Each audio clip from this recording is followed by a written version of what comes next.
Good evening and welcome to Arizona Illustrated for Monday, the 11th of June, 2012. Just a few hours are left before the polls open for the special election in Congressional District 8.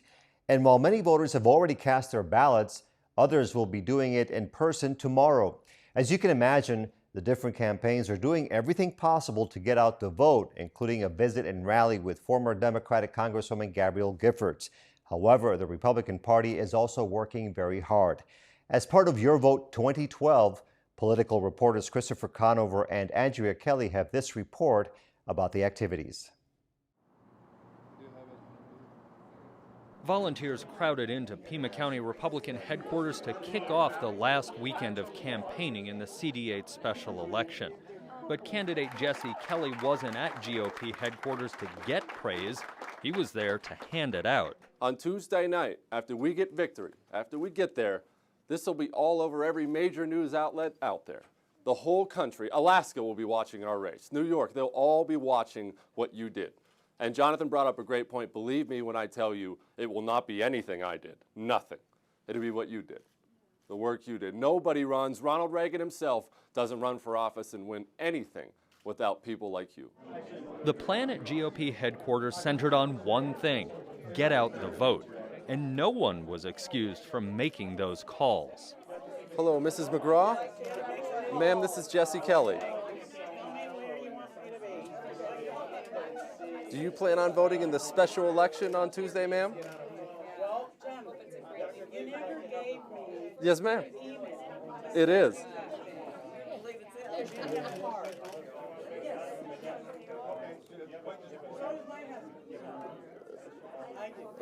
Well, thank you, ma'am. I'm honored. Thank you so much. Kelly said when he talked to voters, it was all good news. But he also told the volunteers here at Republican headquarters, it's not up to him anymore. It's up to them. Up to them to get the voters out to the polls, and then up to the voters at the polls to cast their ballots. You've all made your choice. I know you know who you're voting for. I'm pretty sure who I'm going to vote for. I think we all know who the press is going to vote for. I'm just kidding you guys. But they don't know yet. And they don't know yet until we call them. And they don't know yet until we knock on the door. Because so many people, in fact, the majority of people, if you look at the numbers, make their decision at the end of an election. The next 72 hours where it feels like you've already done so much work and the work's almost done, we're almost there, they're the most important 72 hours. And so the calls continued. And I was calling to remind you of the special election on Tuesday. Are you planning to vote in the election? Wonderful. Can Jesse Kelly count on your support? Wonderful. We sure appreciate it. Be sure you get out to the polls. Thank you very much, and you have a wonderful day. Okay, bye-bye. Hello. And just in case anyone at Republican headquarters forgot the main talking point of the race, Kelly reminded them one more time. In 3 days, we will make a choice here in Southern Arizona, a clear choice. We will choose the direction we want this country to go and what our choice is. We will choose higher taxes, or we will choose a business-friendly nation. We will choose Obamacare, or we will choose repeal of Obamacare. An energy tax, or somebody who's going to go to fight to stop the EPA from all their job-killing policies. We will choose to give Obama a boost in his job-killing agenda, or we will choose to stop him and run him out of this state for good so he doesn't even try to take it in this presidential election. With the workers fired up, it was time for Kelly to hit the campaign trail again. Across town, Democrat Ron Barber was also thanking his volunteers. That's where Andrea Kelly picks up the story. Barber held a concert to thank his volunteers and recruit new ones. The cost of admission to the concert was a volunteer shift. Some Barber supporters had already made calls to people with early ballots, while others signed up to remind people to go to the polls Tuesday. Barber stayed away from campaigning. He didn't bring up the issues in the race Saturday night, but he did bring his former boss and the woman he's hoping to replace in Congress to the stage. Now I'm going to be just so honored to welcome back to Tucson Congresswoman Gabrielle Giffords and Mark Kelly. Giffords' husband, Mark Kelly, explained what Barber's race means to her. For us, for Gabby and I, and members of the Giffords family, You know, this is more than just an ordinary election. This is a little bit about closure. You know, this is closure on Gabby's career in Congress. You know, it wasn't when she resigned in January. I really, truly believe that this is this coming Tuesday. Giffords and her husband thanked the crowd of Barber volunteers for the work they're doing to bring in votes. And thank you for your support. Thank you, support. Thank you very much. Thank you very much. After the concert, Barber echoed his opponent, saying the race is going to be close. People need to show up on Election Day to really help us make this a win. It's going to be a tight race, and with everyone's help, I think we can be successful on June 12th. Barber's campaign manager said the volunteers at the concert signed up for more than 300 volunteer shifts aimed at getting people to vote Tuesday. Literally hundreds of people have still got to bring in their ballots. We're going to be reaching out to those people as we did all day today, tomorrow, the next day, and the day after that to make sure that they know how important it is to get their ballot in. They can still bring them in, and that is still counted as an early vote. Both campaigns will find out just how close the race is going to be after polls close at 7 p.m. Tuesday.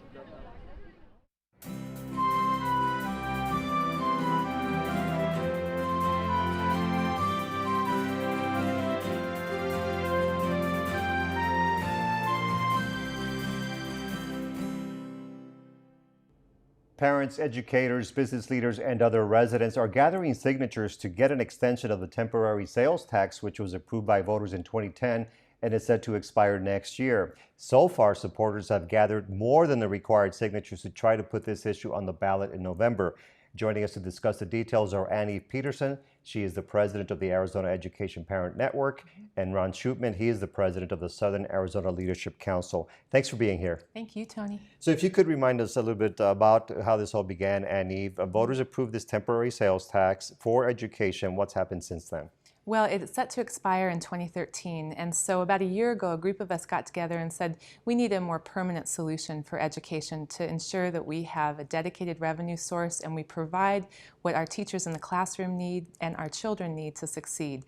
So we move forward with putting this initiative on the ballot. We're almost there, as you mentioned, with our signatures, and voters will have a chance in November to do something very positive for our state, for our school children, and for our state's economy.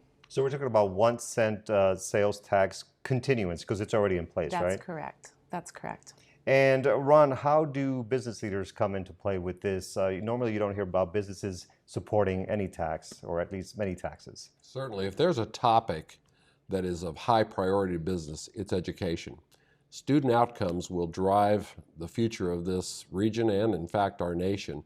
We have to do something to improve them, and we believe that this investment is a key part of bringing together the resources and some of the new initiatives that have come out of the state government that we think will really be a game changer for education in our state. What is the mission or the goal of the Southern Arizona Leadership Council? Well, we work to create a vibrant economic environment so that we can raise the quality of life for everybody who lives here. We work in everything from healthcare to education to transportation. But today we're here to talk about education, which is a real top element for us. It has been since our Tucson Regional Town Hall in 2007. Business leaders continue to identify education as the key issue facing the future of our economy. And Annie, what did the tax mean when it was approved, and what would happen if it were to go away?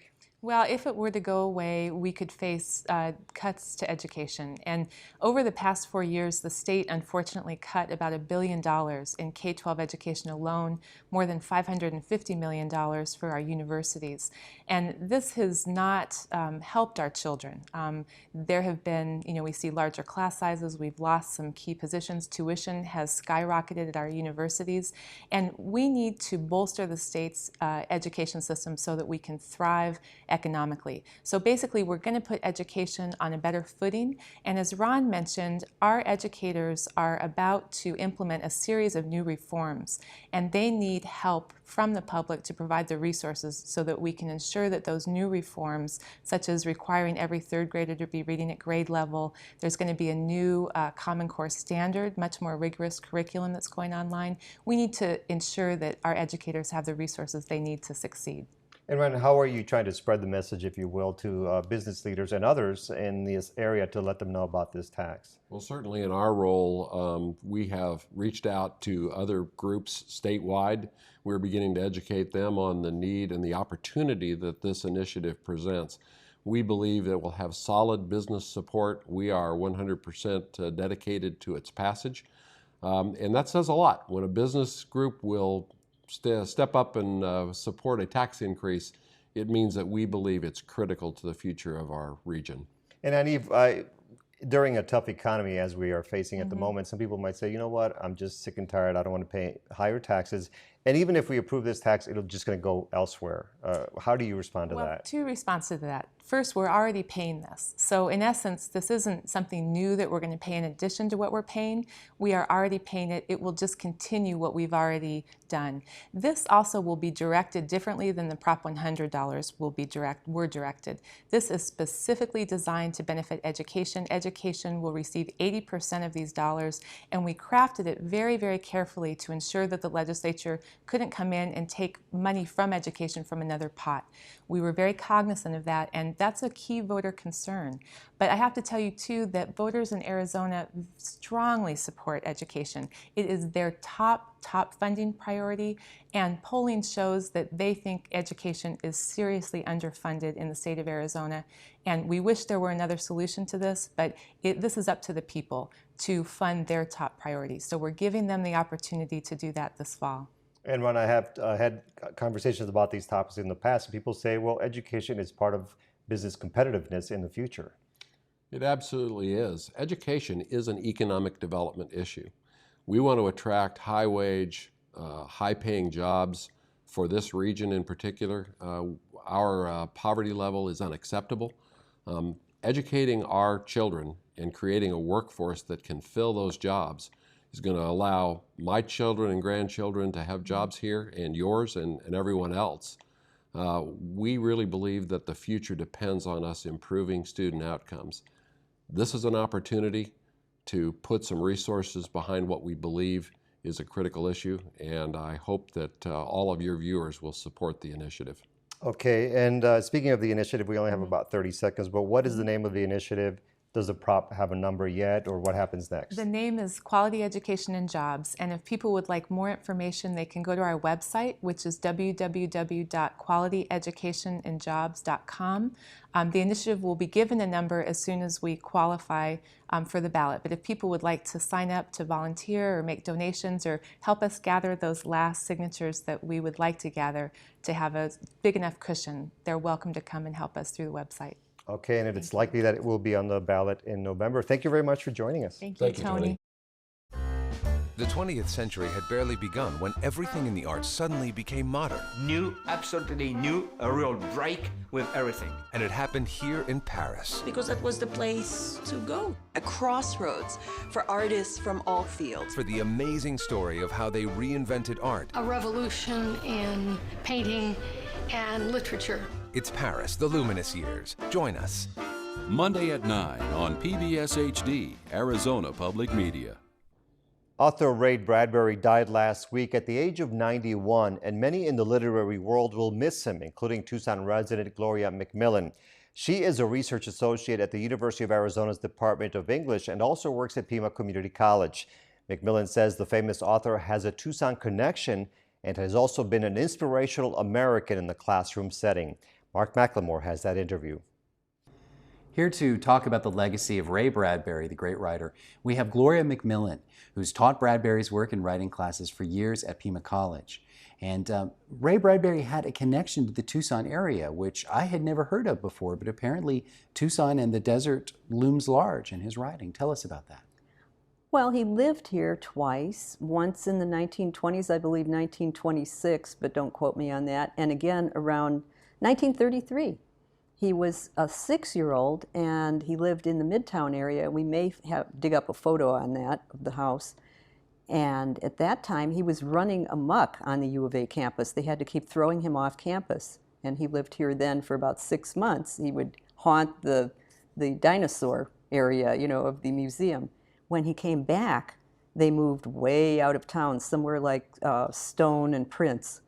And he had desert all around his house and used to find artifacts of Native American arrowheads and things, so that he was quite conscious of both the little critters that all little boys are, but also that early culture that was here before the current one. And if you want to ask her, I can. Well, I was going to say that's a theme that returns in his writing, particularly in parts of the Martian Chronicles. In fact, the whole Martian Chronicles, he envisioned it as two things. One was to write Winesburg, Ohio, and set it on Mars. But secondly, he wanted it to be the saga of the Earth's invasion of Mars, parallel to the way that the West was invaded by the white settlers. And he had that consciously in mind. That's quoted in his biography and authorized by him, that he really wanted Tucson, his experience growing up here, and this Southwest culture where you have a very old native culture and a new colonial or pioneer culture, however you want to describe it, and how they have a contact zone between the two. Well, talking about Earth's invasion of Mars, we recently made some advances in that area, you could say, with the Phoenix Mars mission. And tell me what you know from the lead investigator on that project, Peter Smith. Well, Peter Smith said that it drove his imagination as a young boy, and that he imagined if we ever get to Mars, we may become the new Martians, and that we could evolve into them. Also, something that I was reminded of recently is that there is a digital copy of the Martian Chronicles on the spacecraft that two of them that landed on Mars. What about the worry, though, of contamination? In the Martian Chronicles, a key plot point is that germs from Earth actually cause the extermination, largely, of the Martian culture. And I used to go to the headquarters on 6th and Drachman, where they were mission control for the Phoenix Mars mission in 2009, was it? Anyway, 2009. And I'd go every Wednesday when they had open houses, and we had constant lectures about all the baggies they put on everything because of science fiction writers like Bradbury, and they were ever so conscious of what can happen with the tiniest little sneeze on any of their rover material. So although Bradbury's not that technical, he really did foresee that, and these things were in the mind of Peter Smith and his team here in Arizona, in Tucson, when they sent that Phoenix Mars mission up. One of his strengths was thinking about the implications of technology and how they would impact culture and society. But he also, that carried over into social issues that he was concerned about, that he wrote about. Tell us about this piece that he wrote about border crossing. Okay, well, many people, I'd say even big Bradbury fans, don't know his history with the New Yorker. And can I digress about this week? They finally have had an all science fiction issue, and all of our Tucson fans will all be cheering after all these years where they would not put science fiction in the New Yorker. This week it was in, and Bradbury had a piece in it. But he had one earlier story, and of course that could not have been science fiction. That one was called I See You Never, and it was in 1947. It was the story of an experience. He used every experience he ever had in a Los Angeles boarding house where a young man who was a roomer, Mr. Ramirez, was being hauled out by the immigration authorities. It's just a little 3-page story, and it's very powerful. It's called I See You Never. It was in the November 8th, 1947 issue of the New Yorker, not science fiction. And you say it's historic because at that point in time, very few writers were paying any attention to this subject. And in a national magazine, it was almost unheard of. I have not done, a scholarly lit review and looked to see, but I would venture to guess this was the first time that a border crosser was taken up in English in a major literary publication in the United States, the first time. Certainly not after World War II. That was not a big issue. We were on a high, we'd won the war. Yeah. Well, tell us about the connection that you think your students in classes today have with Ray Bradbury. How does he touch them? I found that there's a talk, and I'm asking you possibly, if you can, to link it to your site, that he gives at Point Loma University in San Diego. And it's almost miraculous. The man is such a motivational speaker. He's so genuine about he was so poor he couldn't go to college, and he lived in the library. He's a great defender of libraries. And just all the hardships. He sold newspapers on the corners, and wonderful things. He just had a great view of life, and I think that comes across. So the students cry, they laugh, and they're relating to him every bit as much today. If you had a suggestion to someone who's never read Ray Bradbury before for a place to enter his work, what might come to mind? It would depend. If they want nostalgia, I'd say go to Dandelion Wine. If they want something relating to Tucson and us and to the stars and Mars, go to the Martian Chronicles. You can't do better than that. Thank you so much for sharing your interest and your enthusiasm for the work You're of Ray welcome. Bradbury with us.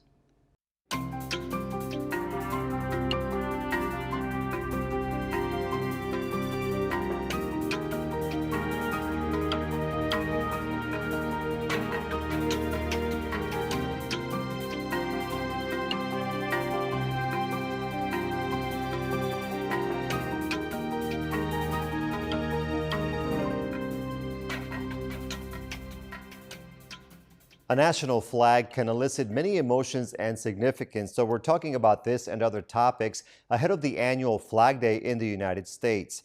It's not a federal holiday, but June 14th commemorates the adoption of the Stars and Stripes in 1777. Caitlin Harrington has that interview.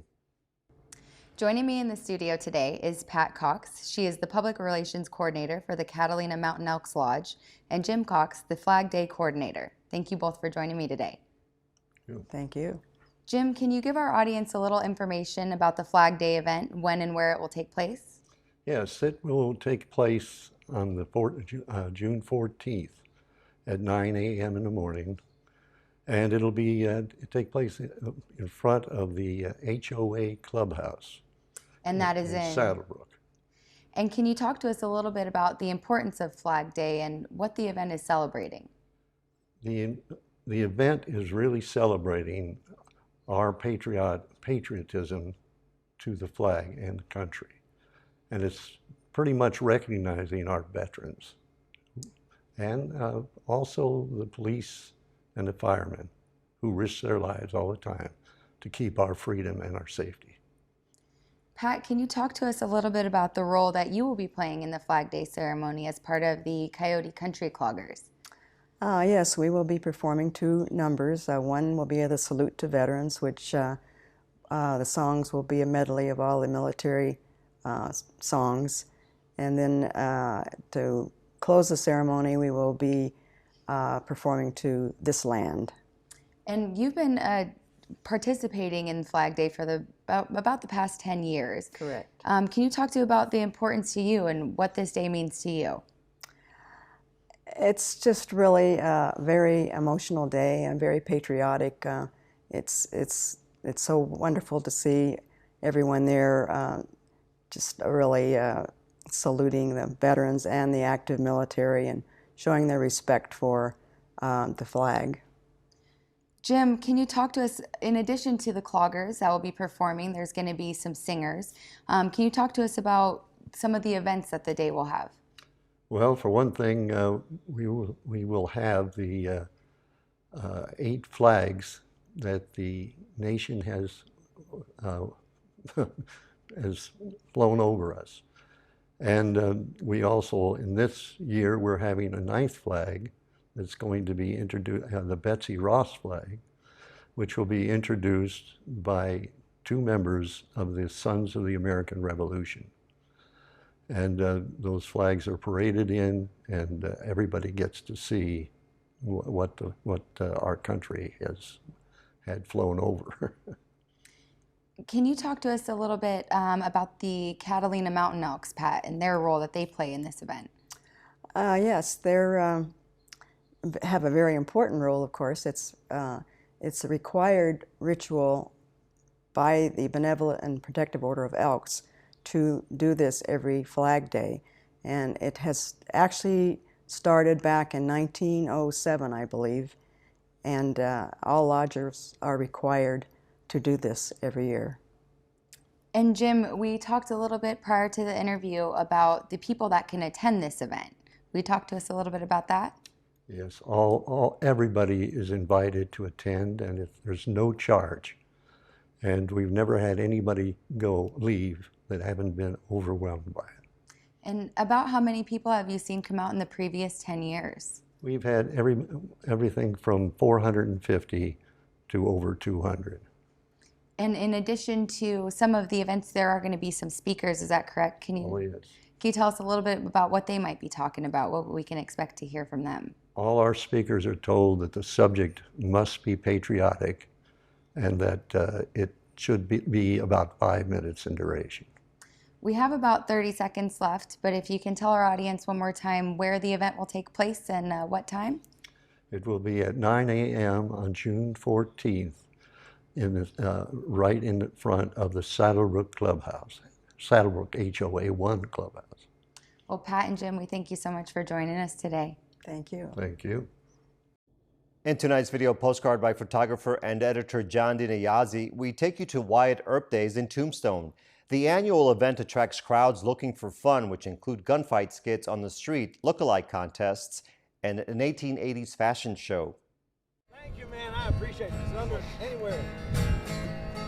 Well, I don't need, she don't need anyone but us. And thinking to myself as I'm sitting on a shelf, why create such a fuss? Well, here I am, there I go. Ain't no doubt about it, baby. Look out below as I'm picking to the folks on Allen Street. Hey, ladies and gentlemen, it's 1:30, and it's time for some gunfight action here on historic Allen Street.